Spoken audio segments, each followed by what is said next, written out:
तुम्हारे हृदय में उठ रही प्रेम तरंगे मुझे स्पर्श कर रही हैं।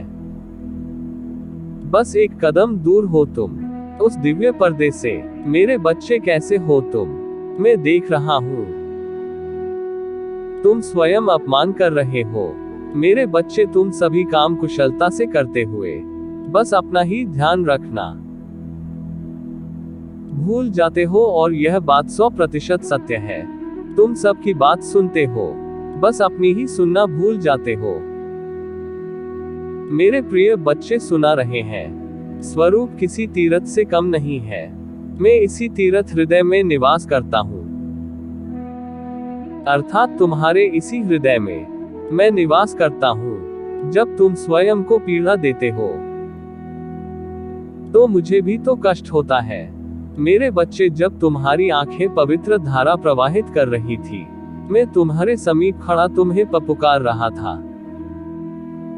मैं तुम्हें अपना प्रेम देने को अत्यंत व्याकुल हूँ। तुम्हें हृदय से लगाकर तुम्हारा पीड़ा को नाश करना चाहता हूँ, किंतु तुम विश्वास ही नहीं करते। मैं तुम्हारे पास हूँ। रात्रि स्वप्न में तुमने जिसे देखा वह मैं ही तो था। मेरे बच्चे, तुम सही मार्ग पर चल रहे हो, सही दिशा में बढ़ते हुए मेरे संदेशों का पालन कर रहे हो। अपनी हिम्मत को मजबूत करके तुम आगे बढ़ो। फिर भी ऐसा लगता है तुम संतुष्ट नहीं हो।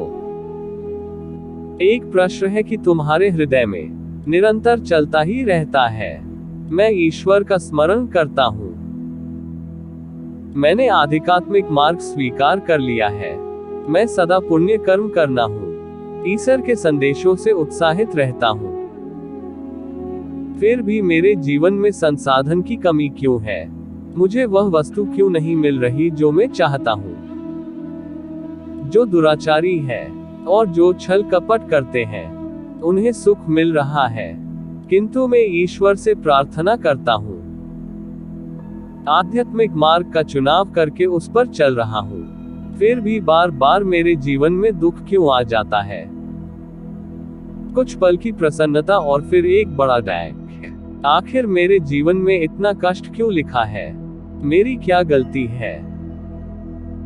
मैंने सदैव नेक कर्म किए, कुछ गलती भी हुए तो उसके लिए क्षमा मांगी। मेरे बच्चे, तुम भी प्रश्न संकुचित मन से बार बार अपने मन में करते ही रहते हो, तो आज इसका उत्तर जान लो। इसी कलकाल में जो पाप करते हैं उन्हें सरलता से भौतिक वस्तुएं अपने आप मिलने लगती है। ऐसा लगता है वह कितने सुखी है, बहुत ही कम समय में वह धनवान बन जाते हैं। लोग उनसे प्रभावित होकर पाप करने की होड़ में लग जाते हैं, किंतु जैसे ही समय परिवर्तन होता है वह एक बार में आकाश से धरातल पर इस प्रकार गिरते हैं कि कोई संभाल नहीं पाता। वही लोग जो उनसे प्रेरित थे कहते हैं, हम जानते थे एक दिन इसका फल अवश्य मिलेगा। मेरे प्रिया, तुमने 2 ब्रह्मांड की सबसे बहुमूल्य वस्तु मांगी थी। तुमने इसमें से प्रेम मांगा था। वह मिलने से पहले व्यक्ति के मार्ग में कई संकट आते हैं, झूठे संबंध पीछे छूट जाते हैं, तब लोगों का अलौकिक प्रकाश प्रकाशित होता है।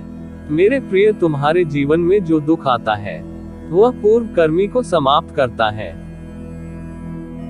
जब तुम प्रार्थना करते हो तो तुम अपनी आत्मा को शुद्ध करते हो।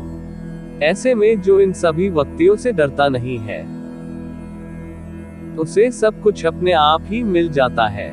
विपत्तियां तुम्हें मजबूत बनाती है और प्रमाणित करते हैं कि तुम योग्य हो ईश्वर प्रेम पाने के। ऐसी लोग समय परिवर्तन के समय इस शिखर पर होते हैं जहां उन्होंने स्वयं नहीं सोचा था। उनके अंतकाल तक ईश्वर उनके मित्र बने रहते हैं।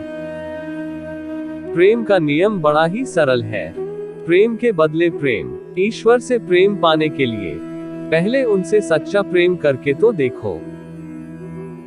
जैसे एक प्रेमी अपने प्रेम को पाने के लिए सारे बंधन नियम यहाँ तक अपना सम्मान में भूल जाता है, वैसे ही क्या तुमने कभी ईश्वर से प्रेम किया? या कभी उन्हें अपने बाहें फैलाकर पुकारा? कभी उनके लिए कमरे में बैठकर रोए हो? कभी उनके लिए श्रृंगार किया, कभी उनकी प्रसन्नता के लिए नृत्य किया, किंतु वह तुमसे मिलने के लिए प्रतिदिन आंसू बहाते हैं। परंतु व्यक्ति कभी उनके दुख को समझाने का प्रयास नहीं करता, हमेशा मांगने के सिवा कभी देना नहीं चाहता। वह तुम्हारा सच्चा प्रेम चाहते हैं, और उन्हें क्या चाहिए? वे तो स्वयं निर्माता है। मेरे बच्चे, इससे सह लो जो हो रहा है, तब फिर वह मिलेगा जो तुम हमेशा चाहते हो। मेरे अगले संदेश का आने का इंतजार करना। मेरा आशीर्वाद सदैव तुम्हारे साथ है। मेरे बच्चे, सदा खुश रहो।